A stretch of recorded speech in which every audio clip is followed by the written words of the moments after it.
जोजलपा नमस्ते सम्पूर्ण श्रोताहरूलाई अभिवादन। प्रविधि संयोजनमा सुशान्त श्रेष्ठ र युट्युब प्रविधि संयोजनमा रोबिन महजनसहित आज उपस्थित भएका छौँ। श्रोताहरू, कीर्तिपुर नगरपालिका पक्कै पनि एक सांस्कृतिक क्षेत्र हो। विभिन्न धर्म छन्, यहाँ विभिन्न मन्दिरहरू छन्, मठ मन्दिरहरू छन्, आफ्नै किसिमको मौलिक सम्पदा छ यहाँको। यस्तो किसिमको सम्पदालाई संरक्षित गर्नको लागि कीर्तिपुर नगरपालिका सांस्कृतिक संरक्षित क्षेत्र व्यवस्था गर्नु बनेको एउटा ऐन 2078 सालमा पारित भएको छ।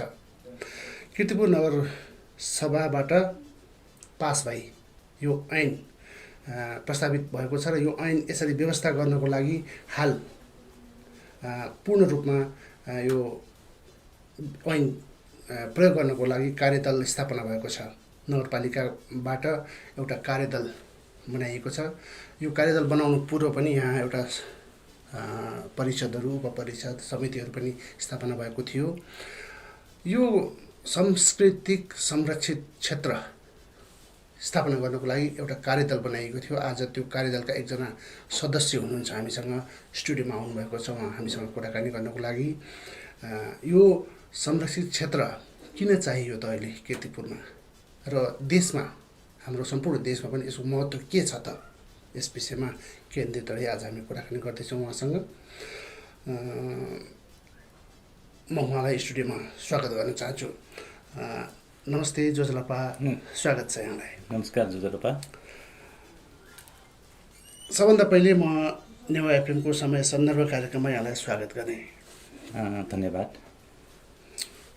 यहाँ चाहिँ कीर्तिपुर नगरपालिकाले अहिले बनाएको यो सांस्कृतिक संरक्षित क्षेत्र हैन, यो सांस्कृतिक क्षेत्र बनाइएको छ। यसमा चाहिँ एउटा समिति बनाएको छ। त्यो समितिले पहिलो आधार मा काम गर्न थालेको छ र यो काम गर्ने सदस्यहरूको पहिलो बेसको एकजना सदस्य यहाँ हुनुहुन्छ हैन।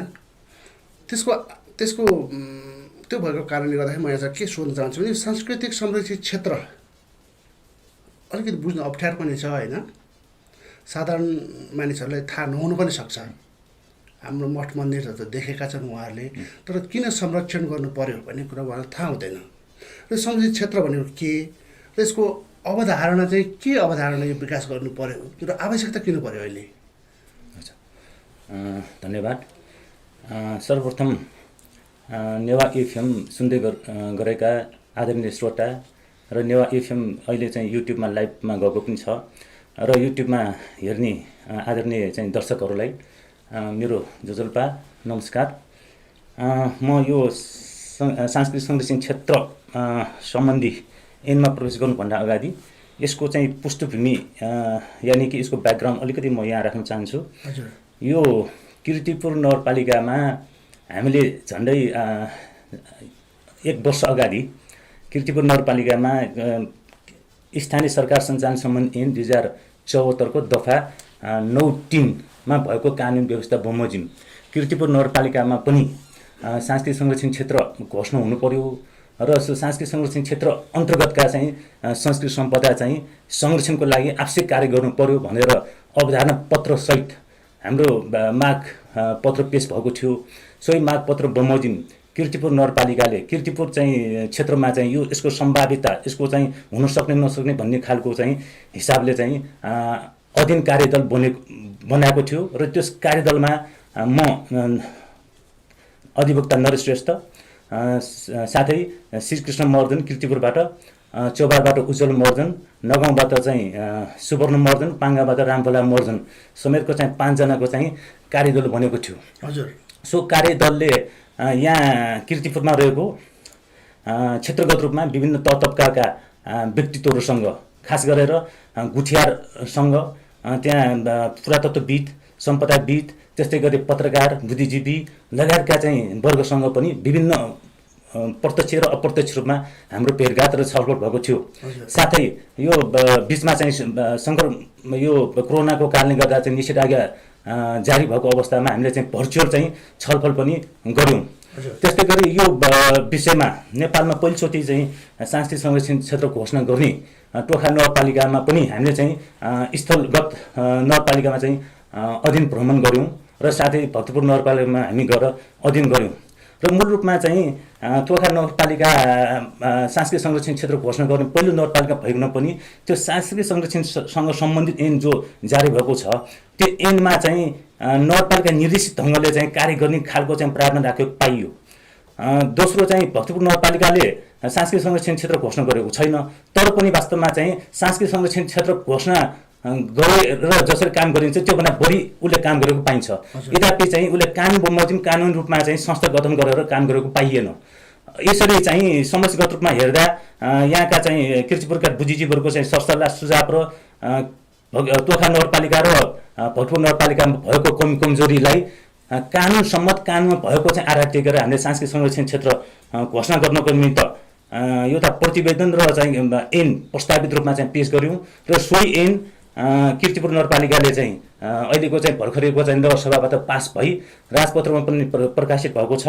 त्यो ऐनको नाम चाहिँ के हो भनेपछि किर्तिपुर नगर सांस्कृतिक संरक्षण क्षेत्र सम्बन्धी ऐन 2078। यो ऐन पास भएपछि अहिले चाहिँ किर्तिपुर नगरपालिकाले कमसेकम दसैँ तिहारमा पछाडि यसले पूर्ण रूपमा कार्यान्वयन गर्नलाई ऐन पास हुनु आफैमा पनि महत्त्वपूर्ण विषय रह्यो। त्यो ऐन पछाडि चाहिँ जसरी चाहिँ त्यहाँ समिति बन्ने, परिषद बन्ने, उपरिषद बन्ने जो निकायहरू छन् ती निकायहरू चाहिँ गठन गर्ने चाहिँ कामको लागि नगरपालिकाले प्रतिबद्धता जारी गरेको छ। सम्भवतः चाहिँ दसैँ तिहार अगाडि नै यसले पूर्णता पाउँछ भन्ने लाग्छ। र सांस्कृतिक संरक्षण क्षेत्र के हो भन्ने खालको जुन तपाईँको चाहिँ सवाल छ त्यसमा म के भन्न चाहन्छु भने सांस्कृतिक संरक्षण क्षेत्र भनेको स्थानीय सरकार सञ्चालन सम्बन्धी ऐन 2074 को दफा 9(3) जो सांस्कृतिक संरक्षण क्षेत्र सम्बन्धित नगरपालिका अथवा गाउँपालिकाले चाहिँ आफ्नो क्षेत्रभित्र सांस्कृतिक संरक्षण क्षेत्र संरक्षण गर्ने प्रयोजनलाई चाहिँ निश्चित चाहिँ क्षेत्र चाहिँ समितिएर चाहिँ त्यो क्षेत्र घोषणा गर्न सक्ने भन्ने खालको जो कानुन प्रावधान छ त्यो कानुन प्रावधान बमोजिम घोषणा गर्ने क्षेत्रलाई चाहिँ सांस्कृतिक संरक्षण क्षेत्र भनिन्छ। यो चाहिँ सांस्कृतिक संरक्षण क्षेत्र सम्बन्धी अवधारणा के हो त, किन यो चाहियो भन्ने खालको जुन तपाईँको चाहिँ अर्को प्रश्न छ। सांस्कृतिक संरक्षण क्षेत्र भनेको मूलतः ऐनमा आधारित कानुन व्यवस्था हो। त्यसो भएको कारणले गर्दा सांस्कृतिक संरक्षण क्षेत्र घोषणा र कार्यान्वयनसँग सम्बन्धित त्यो नामकरण नै त्यस राख्नुपर्ने अवस्था आएको हो। जस्तो किर्तिपुरको हकमा चाहिँ किर्तिपुर नगर सांस्कृतिक संरक्षण क्षेत्र हुने भयो, अर्कै अन्य चाहिँ नगरपालिकाले चाहिँ घोषणा गर्दा सोही अनुसारको चाहिँ नगरपालिका अनुसारको चाहिँ नामकरण हुने भयो र अहिले चाहिँ किर्तिपुर नगरपालिका पास गरेको ऐन भएको कारणले किर्तिपुर नगर सांस्कृतिक संरक्षण क्षेत्र भनेर नामकरण भएको छ। र यो मूल रूपमा चाहिँ नेवासँग सम्बन्धित विषयहरू जस्तो चाहिँ संस्कृति, सम्पदा, भाषा, लिपि, नेवाको चाहिँ संयुक्त चाहिँ भूमि र बस्तीहरू निरन्तर रूपमा चाहिँ सरकारले विभिन्न चाहिँ विशेषतः चाहिँ विकासको नाममा भन्ने सडक विस्तारका कुराहरू जस्तै फास्ट ट्र्याकका कुराहरू, त्यस्तै गरी तपाईँको पशुपति चाहिँ गृह योजनाका कुराहरू आदि इत्यादिले गर्दा के नाम चाहिँ विकास तर चाहिँ त्यहाँ भित्रको चाहिँ सांस्कृतिक जीवन र चाहिँ सांस्कृतिक सम्पदाको चाहिँ निरन्तर त्यसमाथिको चाहिँ आक्रमण र विनाशले गर्दा यो संस्थागत रूपमा चाहिँ यसलाई कसरी चाहिँ संरक्षण गर्न सकेला, कानुन रूपमा चाहिँ कसरी संरक्षण गर्न सकेला, यो विषयमा कहाँ बसेर छलफल गर्ने, कहाँ बसेर छलफल गर्दा यसले चाहिँ वैधानिकता पाउने हो भन्ने खालको चिन्तन हुँदै आएको अवस्था हो। सांस्कृतिक संरक्षण क्षेत्र यस्तो क्षेत्र हो जहाँनिर चाहिँ सम्बन्धित क्षेत्रको सांस्कृतिक सम्पदा संरक्षण गर्ने, भाषा लिपि संरक्षण गर्ने, प्रयोग गर्ने, त्यस्तै गरी चाहिँ सांस्कृतिक जीवनलाई चाहिँ कसरी चाहिँ समृद्ध बनाउने भन्ने खालको हो चिन्तन गर्ने, छलफल गर्ने, निर्णय गर्ने र कार्यान्वयन गर्ने एउटा चाहिँ वैधानिक संस्था हो। र वैधानिक संस्था मात्र होइन, यो सामुदायिक चाहिँ वैधानिक संस्था हो, एक प्रकारको चाहिँ स्वायत्तता सहितको चाहिँ संस्था पनि हो।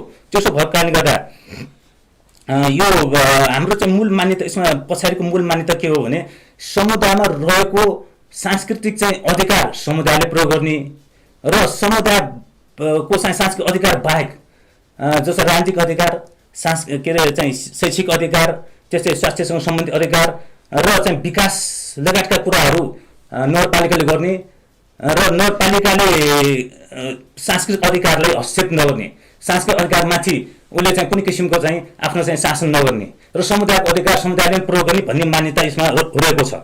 र यसमा चाहिँ समुदायको अधिकार रहन्छ र यसको चाहिँ संरक्षण गर्ने दायित्व चाहिँ नगरपालिकाको रहन्छ। नगरपालिकाले मूल रूपमा तिनवटा कुराको उसको चाहिँ दायित्व रहन्छ।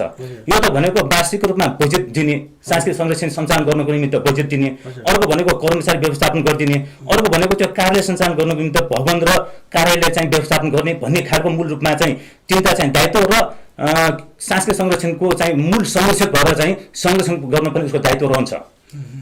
मतलब अब नगरपालिकाले बजेट पनि दिने, हजुर, अनि भवन पनि दिने, कर्मचारीहरू पनि दिने काम गर्ने चाहिँ हाम्रो संस्था होइन।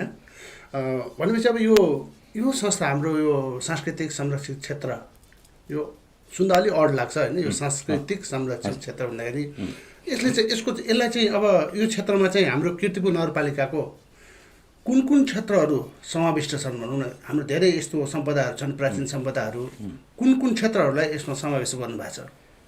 यो कीर्तिपुर सांस्कृतिक संरक्षण क्षेत्रसँग सम्बन्धित ऐनले दुईवटा कुराहरू स्थापित गर्छ।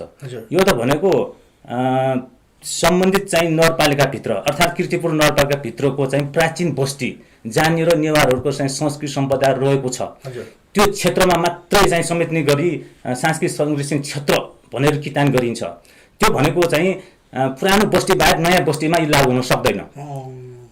र चाहिँ यसमा चाहिँ कीर्तिपुर सांस्कृतिक संरक्षण क्षेत्र भनेर चाहिँ यिनले चाहिँ किटान गरेको 6वटा क्षेत्रहरू किटान गरेको छ। यो त भनेको चाहिँ कीर्तिपुर नगरपालिका वडा नम्बर 1, 2, 3, 9, 10 अन्तर्गत पर्ने कीर्तिपुरको प्राचीन बस्ती 1, त्यस्तै गरी कीर्तिपुर नगरपालिका वडा नम्बर 9 मा पर्ने नगाउँको प्राचीन नेवा बस्ती अर्को चाहिँ क्षेत्र भयो। त्यस्तै गरी कीर्तिपुर नगरपालिका वडा नम्बर 8 र 5 पाङ्गाको चाहिँ प्राचीन नेवा बस्ती तेस्रो, चौथो कीर्तिपुर नगरपालिका वडा नम्बर 6 अन्तर्गत चोबा प्राचीन नेवा बस्ती जहाँनिर चाहिँ कोइना, लन्वो, क्वार र टौदो समेत चाहिँ क्षेत्रहरू पर्छन्। त्यस्तै गरी चाहिँ अब 5औं नम्बरमा कीर्तिपुर नगरपालिका वडा नम्बर 4 मा पर्ने गाम्चा क्षेत्र। त्यस्तै गरी चाहिँ कीर्तिपुर नगरपालिका वडा नम्बर 7 मा पर्ने भाजङ्गल र यर्वचा क्षेत्र भनेर चाहिँ 6वटा चाहिँ नेवारको चाहिँ सम्पदा रहेको प्राचीन बस्तीलाई चाहिँ यसले समेटेको छ। यसरी समेट्नु भएको रहेछ। सबै नेवारी बस्तीहरू मात्रै समेटिँदाखेरि त्योभन्दा बाहेकका गैर नेवारहरूको बस्तीहरू पनि छ नि कीर्तिपुर एरियामा होइन। तिनीहरूलाई किन समेट्ने प्रयास गरिएन होला है? तीभन्दा पुरानो बस्तीहरू नि होइन र? यो मूलत यो नेवारका प्राचीन बस्तीहरू जहाँनिर नेवारका धर्म, संस्कृति, सम्पदा र सांस्कृतिक जीवन्त रहिआएको छ त्यो पक्षलाई संरक्षण गर्नको निमित्त भनेर चाहिँ सृजना भएको यो अवधारणा हो। यसमा चाहिँ नयाँ बस्ती जहाँनिर चाहिँ नेवारहरूको चाहिँ धर्म, संस्कृति, सम्पदा रहँदैन छैन त्यहाँ चाहिँ घोषणा गरेर कुनै त्यो कार्य गर्न पनि सक्ने विषय रहँदैन। त्यसो भएको कारणले नयाँ क्षेत्रलाई यसले समेट्दैन र पुरानो बस्तीले मात्र यसले समेट्छ भन्ने खालको मतलब चाहिँ हिसाबले यो अवधारणा आएको छ। त्यसो भएको कारणले नयाँ क्षेत्रमा यो लागू हुँदैन। अब यो सांस्कृतिक संरक्षित क्षेत्र भन्नुभयो, यो पहिलादेखि नै हामीसँग सम्पदा ऐन त होला नि देशमा बनिरहेको पहिलादेखि नै होइन। अहिले यो सांस्कृतिक संरक्षित क्षेत्रको आवश्यकता किन पर्यो? त्यसमा फरक के छ त? धन्यवाद। यसमा खासैमा चाहिँ जसो युनेस्को भन्ने संस्था छ, अन्तर्राष्ट्रिय संस्था जसले चाहिँ विश्व सम्पदा सूचीमा सूचीकृत गर्छ र त्यसपछि त्यो सूचीकृत गर्ने र घोषणा गर्ने कुरा मात्र त्यो संस्था चाहिँ सीमित रहन्छ। जस्तो नेपालमा 10वटा विश्व सम्पदा सूचीमा सूचीकृत क्षेत्रहरू छन्। त्यो क्षेत्र चाहिँ विश्व उसमा चाहिँ मानचित्रमा हेर्दा महत्त्वपूर्ण क्षेत्रको रूपमा रहन्छ। त्यसले लोकप्रियता पाउने मतलब चाहिँ पर्यटकहरू चाहिँ आउने चाहिँ एउटा चाहिँ महत्त्वपूर्ण चाहिँ गन्तव्यको रूपमा चाहिँ त्यो घोषणा पछाडि त्यो लाभ पाउँछ सम्बन्धित देशले। तर त्यो पछाडि उसले चाहिँ त्यो कार्यान्वयन गर्नको निमित्त आवश्यक पर्ने बजेट दिने, अनुदान दिने लगायतको कार्य गर्दैन। यो घोषणा मात्र सीमित रहन्छ। र जब तपाईँले भनेपछि सम्पदा क्षेत्रका कुराहरू प्राचीन स्मारक ऐन 2013 अन्तर्गतको चाहिँ पुरातत्व विभाग छ। नेपाल सरकार अन्तर्गतको पुरातत्व विभागले चाहिँ नेपालको कुनै पनि ठाउँलाई चाहिँ सम्पदा क्षेत्र भनेर घोषणा गर्न सक्छ। त्यो पनि एक प्रकारको घोषणा मात्रै सीमित रहन्छ, त्यसले कार्यान्वयन गर्न सक्दैन। यो सांस्कृतिक संरक्षण क्षेत्र भनेको त्यस्तो क्षेत्र हो जुन जहाँनिर चाहिँ घोषणा पनि हुन्छ, त्यसलाई कार्यान्वयन गर्नको निम्ति तत्त्व सम्बन्धी निकायहरू पनि रहन्छ। कार्यान्वयन गर्ने खालको चाहिँ उद्देश्य पनि रहने भएको कारणले गर्दा ती संस्थाहरू क्षेत्रभन्दा यो अलिक पृथक र आफै पनि स्वचालित चाहिँ कार्य गर्न सक्ने चाहिँ संस्थाहरू हो। मतलब सम्पदा क्षेत्रलाई समेटिएको चाहिँ छ हैन? हजुर, पुराना सम्प्रदाय क्षेत्रले समेटिएको छ। हजुर, नयाँ कार्यदल जस्तो नयाँ किसिमको अवधारणा विकसित गरेर हजुर, विकास गर्ने यो लक्ष्य हैन? हजुर, लक्ष्य। अब यस पछाडि के भनौँ भने अब किर्तिपुर नगर सांस्कृतिक संरक्षित क्षेत्रमा यो घोषणा भयो हैन? घोषणा भएअनुसार अब किर्तिपुरमा अब के हुन्छ त? अब यसमा घोषणा भएपछि के फाइदा हुन्छ हैन? किर्तिपुरवासीलाई के बेफाइदा हुन्छ त्यो बारेमा बताइदिनु। धन्यवाद। यसमा चाहिँ यो किर्तिपुर सांस्कृतिक संरक्षण क्षेत्र अर्थात् समेत नगरपालिकामा सांस्कृतिक संरक्षण क्षेत्र घोषणा गर्नुपर्ने कारण के हो, घोषणा गर्दा के फाइदा अरू के बेफाइदा भन्ने जो सवाल छ, किर्तिपुर नगरपालिकामा पनि नगर सांस्कृतिक संरक्षण क्षेत्र घोषणा भएको अवस्था छ। यो घोषणा नभएको के हुन्थ्यो, अरू घोषणा गर्दा के फाइदा के हो त भन्ने कुरा चाहिँ महत्त्वपूर्ण कुरो हो। वास्तवमा चाहिँ सांस्कृतिक संरक्षण क्षेत्र भनेर जो किर्तिपुरले चाहिँ 6वटा चाहिँ क्षेत्र घोषणा गरेको छ, त्यसमा भएको सांस्कृतिक संस्कृति र सम्पदाका कुराहरू, संरक्षणका कुराहरू भयो, त्यहाँको भाषा लिपिको संरक्षणका कुराहरू भयो, त्यसपछि त्यहाँको भूमि जग्गा जमिनहरू, प्राचीन घर जग्गाहरू चाहिँ संरक्षणका कुराहरू भयो। यस्ता चाहिँ कुराहरू संरक्षण क्षेत्रमा त्यो संरक्षणको कार्यान्वयन गर्ने जो समिति छ, त्यो समितिले त्यो कार्य गर्छ। त्यसो हुँदा त्यसको चाहिँ नियमन गर्ने, कार्यान्वयन गर्ने, निर्णय गर्ने र लागू गर्ने अधिकार त्यसमा रहन्छ। र त्यो बाहेकको चाहिँ नगरपालिका समेतले पनि उसले हस्तक्षेप गर्न सक्दैन, केन्द्र सरकार र प्रदेश सरकार हस्तक्षेप गर्न सक्दैन। यो संरक्षण क्षेत्र घोषणा नभएको भए केन्द्र सरकार, प्रदेश सरकार र स्थानीय सरकारले हस्तक्षेप गर्दै आएको अवस्था हो। जस्तो कि बाग्रो मन्दिरमा चाहिँ छाना फेर्ने कुरा जो छ, यो बाग्रो मन्दिर भनेको लगभग 2500 वर्ष पुरानो दीक्षाकालीन मन्दिर हो। त्यहाँनिर चाहिँ छाना फेर्ने जो जसरी चाहिँ नयाँ मन्दिर बनाए जस्तै गरी त्यो झिमोती छाना आँपा पौलाई हटाएर जो तामा राख्यो, त्यो अत्यन्त गलत कुरा हो। त्यो गलत भएकोमा पनि त्यो समुदायले चाहिँ यो सांस्कृतिक संरक्षण क्षेत्र जस्तो चाहिँ वैधानिक संरक्षण नभएको कारणले विरोध गर्न सकेन। अहिले भएको भए त्यो सम्भव हुने छैन। यस्तो कारण है। खास भन्यो भने अब बागभैरव मन्दिरको त्यो झिङ्गटी छाना चाहिँ यो पूर्व कालदेखि चल्दै आएको त्यो प्रथा भनौँ न, त्यो सम्पदालाई अब त्यसलाई विचलन गरियो है। हजुर, अहिले यो ऐन अहिले भइदियो भए त्यो पहिलाको हाम्रो त्यो हामीले विरोध गर्न सक्थ्यौँ हैन? अब किर्तिपुर नगर सांस्कृतिक संरक्षित क्षेत्र घोषणा भयो हैन? अब यसबाट फाइदा बेफाइदा त अब भविष्यमा पनि थाहा होला। सामुदायिक स्वायत्त संस्था हो यो संरक्षित क्षेत्र अथवा कसैबाट निर्देशित भएर आएको संस्था हो? कसले कन्ट्रोल गर्छ त तपाईँको यो सांस्कृतिक संरक्षित क्षेत्रलाई? नगरपालिकाले पूर्ण रूपमा अधिकार लिएको छ कि कभर गर्ने हैन? उसले बजेट त दिने भयो, कोठा पनि दिने भयो, कर्मचारी पनि दिने भयो, उसले आफै नियन्त्रण गर्छ कि अथवा तपाईँहरू आफै रूपमा स्वायत्त रूपमा काम गर्ने अवसर पाउनु भएको छ? धन्यवाद। यसमा चाहिँ अब महत्त्वपूर्ण क्वेसन हो यो। वास्तवमा चाहिँ हामीले चाहिँ किर्तिपुर नगरपालिकामा प्रस्तावित गरेको जुन ऐन पास भएर आएको छ, त्यो ज्यादै महत्त्वपूर्ण मतलब चाहिँ ऐनको रूपमा आएको छ। यो घोषणा पछाडि नेपालमा सांस्कृतिक संरक्षण क्षेत्र घोषणा गर्ने किर्तिपुर नगरपालिका दोस्रो नगरपालिका बन्न पुग्यो।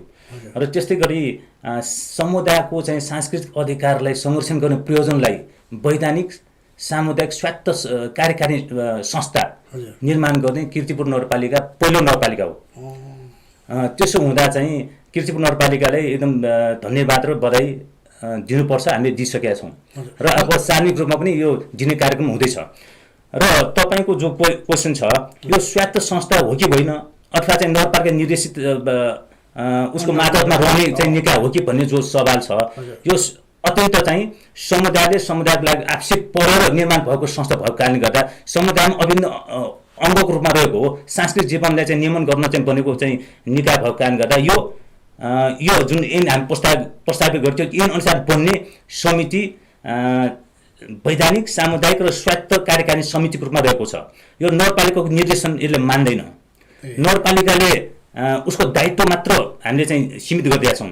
यसको चाहिँ नियुक्तिका कुराहरू, यसको सञ्चालनको कुराहरू, ऐन नियम बनाउने मूल ऐन अन्तर्गत बनिने नियमहरू बनाउने कुराहरू, आफ्नो मुद्दा आफै चाहिँ प्रतिवाद गर्ने कुराहरू, त्यस्तै गरी आफ्नो नाममा चाहिँ पत्राचार गर्ने कुराहरू लगायतका कुराहरू यो आफैमा स्वायत्त ढङ्गले यसले कार्य गर्छ।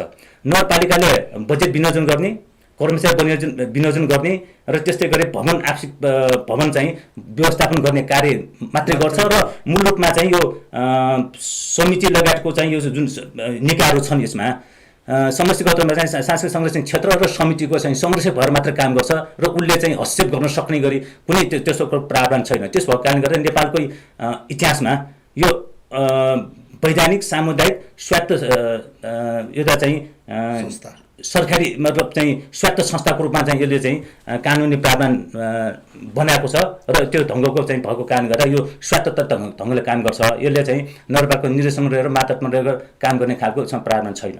यहाँले भन्नुभयो अनुसार टोखा नगरपालिका भक्तपुर नगरपालिकामा पनि हाम्रो यो सांस्कृतिक संरक्षित क्षेत्र स्थापना गरिएको छ। तिनीहरू र हाम्रो नगरपालिकामा भएको यो सांस्कृतिक क्षेत्रको केही फरक छ?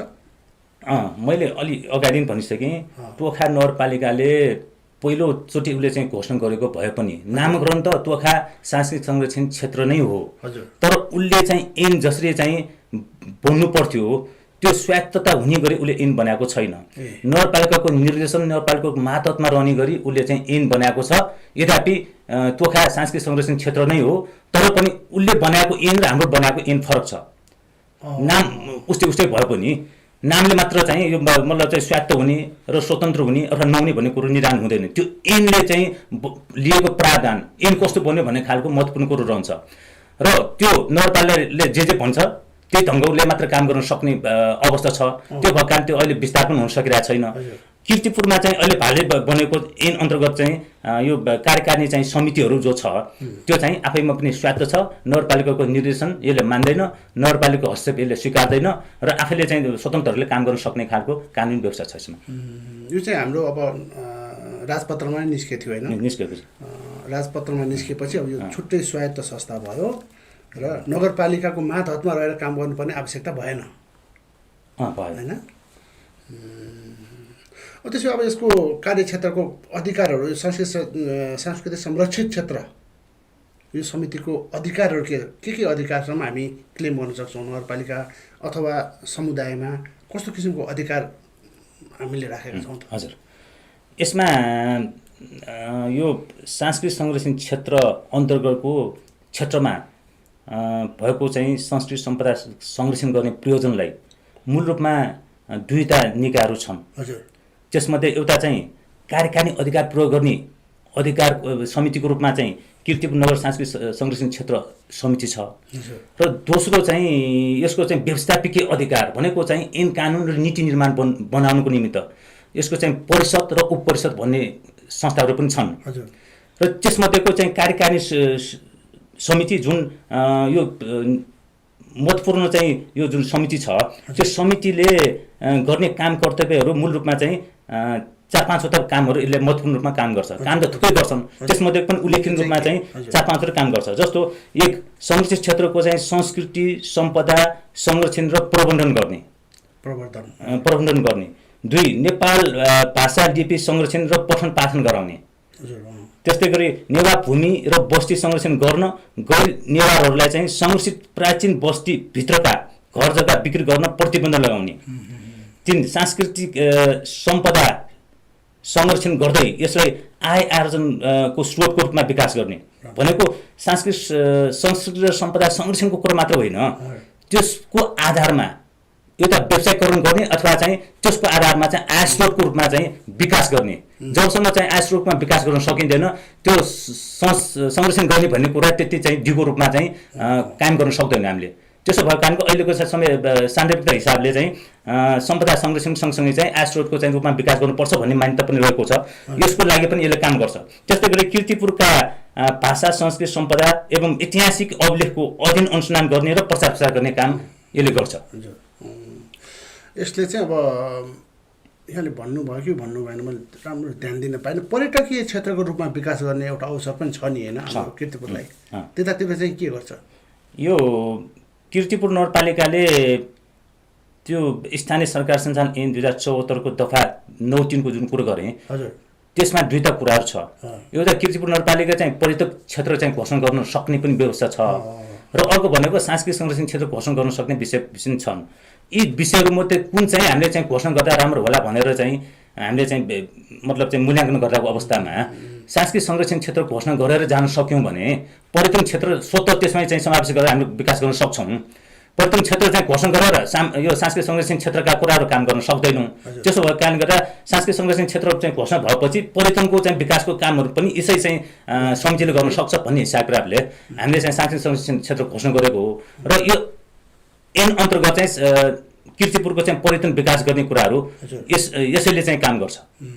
त्यो आय आर्जन गर्ने भन्नुभयो, आय आर्जन गर्ने मुख्य स्रोत त यो पनि हुनसक्छ होइन, पर्यटकीय क्षेत्र होइन। नरेशज्यू, अब हामी लगभग कार्यक्रमको अन्त्यतिर आइपुगेका छौँ, धेरै समय छैन हामीसँग। अब यस्तो किसिमको संस्थाहरू सरकारी तौरबाट धेरैवटा स्थापना भएका छन् नेपालमा, यो इतिहासदेखि नै छ।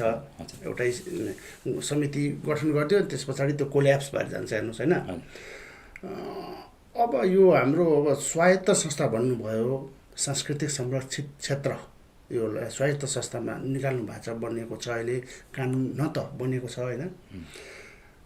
अब यसको चाहिँ स्थायित्व के होला त? अब कति दिगो होला त? यो पनि त्यही अरू पहिलेदेखि चल्दै आएका संस्थाहरू जस्तै हराएर जाने हो कि कार्य गर्न नसकिकन त्यही अब भनौँ आपसी समितिका सदस्यहरू नै मनमुटाव भएर त्यो त्यतिकै कोल्याप्स भएर जाने हो कि कतिको दिगो देख्नुहुन्छ यो संस्था? हजुर, धन्यवाद। यो यस्तो हो, अब यसभन्दा अगाडि विभिन्न संस्थाहरू जन्मियो, विभिन्न संस्थाले काम गर्नु खोज्यो, त्यो काम गर्नु सकेन, हराएर गएको अवस्था हो। यो कारण के हो त भनेपछि ऐन कानुनमा चाहिँ कमसेकम पनि केही त्योसँग सम्बन्धित विषयहरू प्रावधानहरू राखिएन भने नरहेको अवस्था हुँदाको अवस्थामा वास्तवमा चाहिँ कानुन नभएपछि काम गर्नु गाह्रो रहेछ। यो भनेको चाहिँ यो ऐनमा भएको कुरालाई एउटा चाहिँ ऐन बमोजिम एउटा स्वरूप चाहिँ हामीले बनाएको हो। ऐन अनुसारको कानुन र त्यस अनुसारको संरचना हामीले निर्माण गर्नु खोजेको हो। त्यसो भएको कारणले गर्दा यो वास्तवमा चाहिँ यो निरन्तर रूपमा चाहिँ सञ्चालन हुन्छ। जबकि चाहिँ कीर्तिपुर नगरपालिकामा मतलब चाहिँ जनप्रतिनिधि नहुँदाको अवस्थामा विभिन्न कारणले गर्दा चाहिँ निर्वाचन हुन सकेन, जनप्रतिनिधि नहुँदाको अवस्थामा पनि यसले स्वतन्त्र ढङ्गले नियमित रूपमा काम गर्छ। त्यो भएको कारणले गर्दा यो हराउने, यो फेरि लोप भएर जाने, यसले काम गर्छ गर्दैन भन्ने खालको कुनै किसिमको चाहिँ आशंका गर्नुपर्ने कुरो होइन। र नगरपालिकाको आफ्नो चाहिँ कर्तव्य पुरा गर्नुपर्ने कानुनी दायित्व उसमा छ। उसले चाहिँ बजेट विनियोजन गर्ने, कर्मचारी दिने, भवन व्यवस्थापन गर्ने कुराहरू निरन्तर रूपमा गर्नुपर्छ। र त्यसो भएको कारणले गर्दा कीर्तिपुर नगरपालिका चाहिँ जनप्रतिनिधि खाली भएकै अवस्थामा पनि यसले निरन्तर रूपमा काम गर्छ। यो हरान जान सक्ने सम्भावना छैन। राम्रो है। अब के भने अब कानुनी रूपमा सांस्कृतिक संरक्षित क्षेत्र भनेर घोषणा नहुँदाखेरि पनि हाम्रो कीर्तिपुर नगरपालिकामा चाहिँ विभिन्न किसिमका संस्था क्लबहरू छन् होइन। तिनीहरूले यही अभिप्रायले काम गरिरहेका थिए होइन। तिनीहरूको स्थिति के हुन्छ त? अब तिनीहरूलाई कसरी समेटेर लैजानुहुन्छ कि तिनीहरूसँग सहकार्य गर्नुहुन्छ कि तिनीहरूलाई अब कानुनी रूपमा उनीहरूलाई मास दिनुहुन्छ कि अथवा कसरी सहकार्य गरेर जाने योजना राख्नु भएको छ? धन्यवाद। यसमा चाहिँ के छ त भनेपछि यो वास्तवमा चाहिँ समुदायको चाहिँ संस्कृति, सम्पदा र यो भाषा लिपिको कुराहरू, यो चाहिँ सांस्कृतिक जीवनका कुराहरू संरक्षण गर्ने कुरामा सम्बन्धित हामीसँग रहेका चाहिँ संस्थाहरू पनि एउटा सहकार्यमा रहन्छ। र मूल रूपमा चाहिँ मूर्त सम्पदा, अमूर्त सम्पदा मा रहेका, मूर्त सम्पदा भनेको चाहिँ मठ मन्दिरका कुराहरू भए, त्यो संरक्षणको कुराहरू भयो, र अमूर्त संस्कृति अन्तर्गतका र अमूर्त संस्कृतिमा आबद्धता भएका जस्तो चाहिँ दाफखल, भजन खल, त्यस्तै संस्कृतिकर्मी, यो पुजारीहरू, त्यस्तै गरी चाहिँ मठ मन्दिरका चाहिँ व्यवस्थापन समितिका चाहिँ सदस्यहरू लगायतका पुरातत्त्वविद र इभन चाहिँ धर्म नेवा सम्पदा संरक्षण गर्नुपर्छ भनेर लागेका नेवा सामाजिक अभियन्ताहरू समेतलाई हामीले चाहिँ संरक्षण गर्ने भनेको उहाँहरूको चाहिँ कामको आधारमा उहाँहरूले चाहिँ तलबको व्यवस्थापन गर्ने हाम्रो लक्ष्य छ। र तलब तत्कालले चाहिँ व्यवस्थापन गर्न सकेन भने पनि उहाँको काम र सहभागिताको आधारमा भत्ताको व्यवस्था गर्ने। उनीहरूलाई जबसम्म सशक्तिकरण गरेर लान सक्दैन तबसम्म हाम्रो चाहिँ सम्पदा संरक्षणका कुराहरू, व्यवसायीकरणका कुराहरू सम्भव हुँदैन। त्यसो भएको कारणले गर्दा हामीले चाहिँ के भनेका छौँ भनेपछि संस्कृति सम्पदा संरक्षण र व्यवसायीकरण र त्यसमा सहभागी जो मैले भने डाफाखोला भजन खोला लगायतका चाहिँ संस्कृति कर्मीहरूको सशक्तिकरणको लागि आर्थिक प्याकेज पनि लिएर जाने भन्ने खालको भएको कारणले गर्दा यसले समष्टिगत रूपमा चाहिँ किर्तिपुरको चाहिँ सांस्कृतिक जीवनलाई चाहिँ माथि लान्छ भन्ने अपेक्षा गर्न सकिन्छ। अहिले के भने किर्तिपुरमा डाफाखोला भयो अनि यो आँखाछे भयो होइन, यिनीहरू चाहिँ भनौँ न लगभग अब कोल्याप्स हुने स्थितिमा आइसकेका छन् हेर्नुहोस् होइन। त्यसको संरक्षणतिर के गर्नुहुन्छ, त्यसलाई कसरी लैजानुहुन्छ? तपाईँले भनेअनुसार अहिले अलिकति आर्थिक सहयोग गरेर हुन्छ कि कसरी भन्नुहुन्छ त, त्यो सम्भव छ? अब संरक्षण कसरी गर्नुहुन्छ त आँखाछेको संरक्षण? अहिलेकै अवस्थामा किर्तिपुर नगरपालिकाले जम्मा 11वटा चाहिँ डाफाखोला भएका उसमा विभिन्न कारण गरेर सञ्चालन नभएको अन्य डाफाखोलालाई पनि यसले चाहिँ आर्थिक सहयोग गरेर 17वटासम्म डाफाखोला अहिले चाहिँ सञ्चालनमा रहेको भन्ने खालको किर्तिपुरका चाहिँ मेयर साहबले चाहिँ भन्नुभएको छ। भनेको चाहिँ गर्दा नहुने कुरो केही पनि छैन।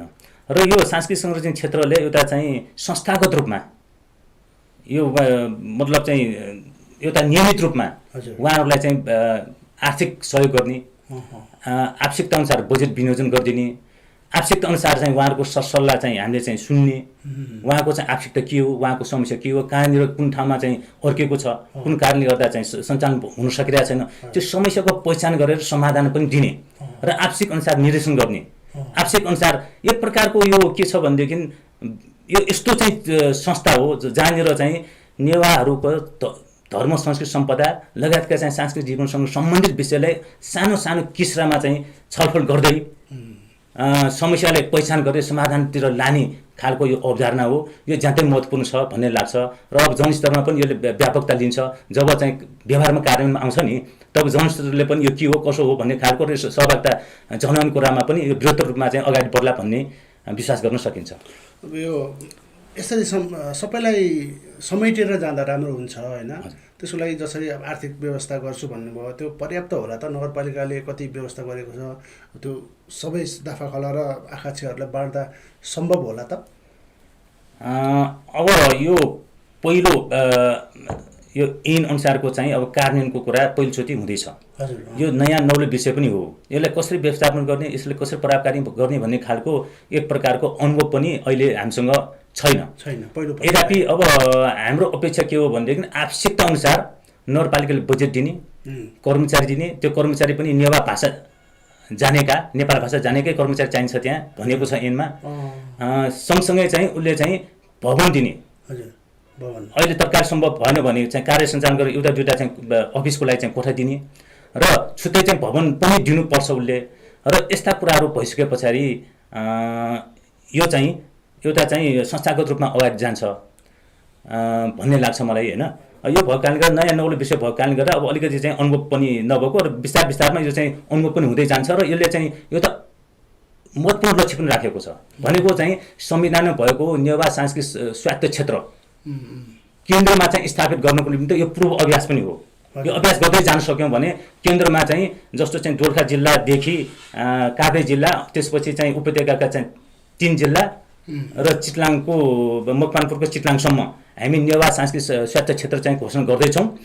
त्यो घोषणा गर्न पनि एउटा पूर्व अभ्यासको रूपमा यो रहने भएको कारणले गर्दा यसको चाहिँ महत्त्वपूर्ण योगदान रहन्छ भन्ने मलाई लाग्छ।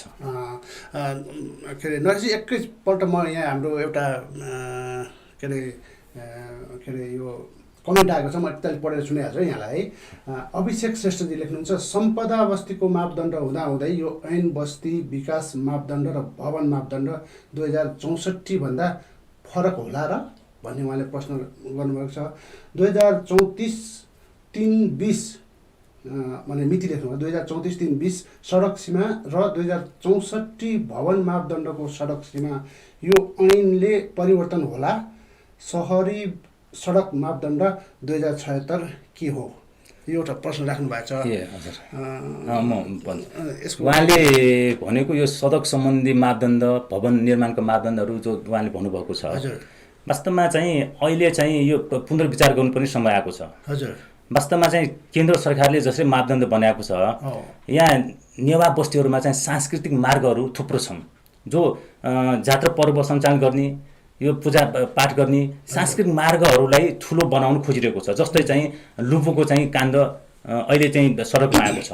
भनेको चाहिँ त्यहाँ सांस्कृतिक मार्गको रूपमा चाहिँ विकास भएको, मतलब ऐतिहासिक रूपमा चाहिँ विकास हुँदै आएको अवस्था छ। तर त्यहाँको जनतालाई नसोधिकन 2027 सालतिरै धेरै अगाडि नै त्यहाँ चाहिँ राजमार्गको रूपमा चाहिँ घोषणा गरेको अवस्था छ। कागजी रूपमा चाहिँ घोषणा गरेको, जनस्तरमा चाहिँ छलफल गरेर त्यहाँको सहमति नलिकन एकतर्फमा घोषणा गरेको कारणले गर्दा त्यसलाई कार्यान्वयन गर्न सकिरहेको छैन। तर पनि राज्यको शक्ति दुरुपयोग गरेर जसरी पनि चाहिँ त्यसलाई विस्तार गर्ने भन्ने त्यो मनसा उनीहरूको देखिन्छ। त्यसो हो भने त्यो राजमार्ग नै बनाउने ढङ्गको चाहिँ व्यवहारमा चाहिँ सडक विस्तार गर्यो भने त्यहाँको चाहिँ लगभग चाहिँ धेरै चाहिँ त्यो पुरानो बस्तीहरू समाप्त हुन्छ।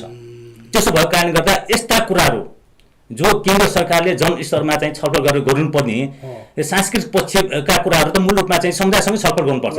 त्यसलाई असर पर्ने गरी यदि कसैले काम गर्छ भने हामी चाहिँ खबरदारी गर्छौँ, त्यसलाई चाहिँ कुनै पनि हालतमा त्यो कार्य गर्न दिँदैनौँ। अब यो जो चाहिँ सडक मापदण्ड कुरा हो, हामीले चाहिँ सांस्कृतिक संरक्षण क्षेत्र घोषणा गरेको जो क्षेत्रहरू छ नि त्यसमा चाहिँ सडक मापदण्ड लगायतका कुराहरू यदि सांस्कृतिक मार्गलाई चाहिँ असर पर्यो, त्यहाँको धर्म सम्प्रदायलाई चाहिँ भड्काउने काम गर्यो, नष्ट हुने काम गर्यो, त्यसलाई चाहिँ अनुचित रूपमा चाहिँ असर पर्यो भने हामी चाहिँ त्यो सडक मापदण्ड भने पनि त्यसलाई लागू गर्न दिँदैनौँ हामी। सही कुरा है। पुरानो नियममा बनाए सरकारले अब यति लामो यति चौडाको सडक बनाउने भन्यो, त्यो सडक बनाउँदाखेरि बस्ती नै मासिने किसिमको पनि देखियो होइन त्यसको लागि। अनि नयजी अब एउटा कुरा के भने अब नगरपालिकाले बजेट व्यवस्था त गर्छ भन्नुभयो यहाँले होइन। अब तपाईँहरूको यो अवधारणा हेर्दाखेरि यो अलिकति भास्ट रूपमा अलिक विशाल रूपमै जाला जस्तो छ होइन, तपाईँले जति भनेअनुसार होइन। अहिले व्यवस्था गरिरहेको बजेटले भविष्यमा पुग्ला त त्यो बजेट, अथवा के हुन्छ त्यहाँनिरको स्थिति? होइन, यो अब नगरपालिकाको क्षमताको आधारमा उसले चाहिँ आर्थिक पक्ष मतलब चाहिँ उसले चाहिँ बजेट विनियोजन गर्ने हो। हामीले असीमित ढङ्गले चाहिँ आवश्यकता त धेरै छ, त्यो भन्दैमा उसले चाहिँ धेरै दिन सक्ने कुरो पनि छैन। उसको पनि आफ्नै चाहिँ खर्च गर्ने चाहिँ शीर्षकहरू धेरै छन्। हाम्रो लागि वार्षिक रूपमा कमसेकम पनि 25 देखि 50 लाखसम्म उसले विनियोजन गर्नुपर्छ र गर्छ भन्ने कुरामा हामी विश्वस्त छौँ। र मूल रूपमा चाहिँ अब यो यस्तो विषय नेवाका धर्म संस्कृति सम्पदा संरक्षण गर्ने कुरामा राज्य लाग्नुपर्छ, किनभने नेवाको पहिचान भनेको राष्ट्रिय पहिचान हो। नेवाको पहिचान केमा आधारित छ भनेपछि नेवाको सम्पदा र संस्कृतिमा आधारित छ। त्यसो भए राष्ट्रिय पहिचान नै बनिसकेको नेवा पहिचानले संरक्षण गर्ने गर्ने। यद्यपि अब नेवाको चाहिँ के छ भने विगतमा चाहिँ राजनीतिक स्वायत्त क्षेत्र नै माग थियो, त्यो पुरा गर्दैन। तर पनि संविधानमा एउटा थोरै चाहिँ संवैधानिक प्रावधान के छ भनेपछि सांस्कृतिक स्वायत्त क्षेत्र घोषणा गर्न सक्ने व्यवस्था छ। त्यो भनेको नेपाल सरकारले घोषणा गर्नुपर्छ, नगरपालिका घोषणा गर्न सक्दैन। त्यसो भएर नेपाल सरकार र प्रदेश सरकारले घोषणा गर्न सक्ने जो प्रावधान छ त्यो छिटोभन्दा छिटो चाहिँ लागू गर्नु पर्यो। त्यो लागू गरिसके पछाडि त्यहाँ एउटा चाहिँ संविधान प्रावधान के छ भनेदेखि त्यहाँ लाग्ने बजेट लगायतका हरेक आर्थिक चाहिँ दायित्व चाहिँ प्रदेश सरकार र सङ्घीय सरकारले चाहिँ व्यवस्थापन गर्नुपर्ने भन्ने खालको प्रावधान समेत भएको कारणले गर्दा आर्थिक समस्या पनि हुने अवस्था नभएको कारणले गर्दा हाम्रो उद्देश्य भनेको नेवा सांस्कृतिक स्वायत्त क्षेत्र घोषणा गर्ने भन्ने नै हो। त्यो भएपछि केन्द्रमा त्यो हुन्छ र प्रत्येक जिल्ला र नगरपालिकामा आफ्नो शाखा विस्तार भएपछि कीर्तिपुर नगरपालिकाले जसरी सांस्कृतिक संरक्षणका कुराहरू बजेटको कुरा अभाव हुन्छ कि भन्ने खालको जो समस्या त देखाउनु भयो त्यस्तो खालको समस्या पनि हुँदैन भन्ने लाग्छ मलाई। हस्, कार्यक्रममा यहाँसम्म आइदिनु भयो, हामीलाई यतिका जानकारी दिनुभयो कीर्तिपुर नगर सांस्कृतिक संरक्षित क्षेत्रको बारेमा हाम्रा श्रोतालाई जानकारी दिनुभयो। पक्कै पनि यो विषय नौलो लाग्न सक्छ, तर प्रारम्भिक रूपमा हामीले गरिरहेको काम हो। यसलाई नौलो ढङ्गबाट नगरपालिकाले प्रस्तुत गर्ने कोसिस गरेको छ र यसमा एउटा ऐन नै तर्जुमा गरी हाम्रो नगर क्षेत्रमा लागू हुँदैछ। नागरिकहरूले यस क्षेत्रलाई सहयोग गर्नुहुनेछ भन्ने मैले आशा राखेको छु। अन्त्यमा जाँदा एउटा सन्देश हाम्रा श्रोताहरूलाई के दिनुहुन्छ कि? अन्तमा चाहिँ म के भन्न चाहन्छु भने वास्तवमा चाहिँ विगतमा चाहिँ हामी नेवा समुदायले एउटा चाहिँ सङ्घर्ष गर्दै जाने ठोस उपलब्धि परिणाम नआउने अवस्था थियो। अबको चाहिँ भविष्यमा चाहिँ सुखद सङ्घर्षको चाहिँ सङ्केत मिलेको छ। भनेको चाहिँ सङ्घर्ष गर्दा खेर नजाने खालको के परिणाम पनि आउने र एउटा चाहिँ गर्वको अनुभूति हुने खालको चाहिँ परिणाम आउला भन्ने खालको मैले विश्वास लिएको छु। त्यसो भएको कारणले गर्दा यसमा सबैको साथ समर्थन र सहभागिता रह्यो भने यो नेवा संस्कृति सम्पदा चाहिँ समृद्ध हुँदै र संस्थागत हुँदै जाने विश्वास गर्न सकिन्छ। सबैको साथको लागि मैले इनाम गर्छु, अनुरोध गर्छु। र यति भन्दै अहिलेको चाहिँ यो कार्यक्रममा मलाई चाहिँ अवसर दिनुभएकोमा नेवा एफएम लगायत परिवार र तपाईँलाई पनि शुभा धन्यवाद। हस् श्रोताहरू, आजको लागि हाम्रो कार्यक्रम यति नै। प्रविधि संयोजनमा हाम्रो स्टुडियो बाहिर हुनुहुन्छ सुशान्त श्रेष्ठ र स्टुडियोभित्रै युट्युब लाइभ गर्दै हुनुहुन्छ रोबिन महर्जन। हाम्रो यो टिमलाई आजको लागि बिदा दिनुहोस्।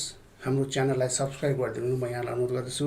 नेवा एफएम यो युट्युबमा सर्च गरेर हामीलाई सब्सक्राइब गरी प्रत्येक महत्त्वपूर्ण कार्यक्रमहरू हामी यसरी नै लाइभ गर्छौँ।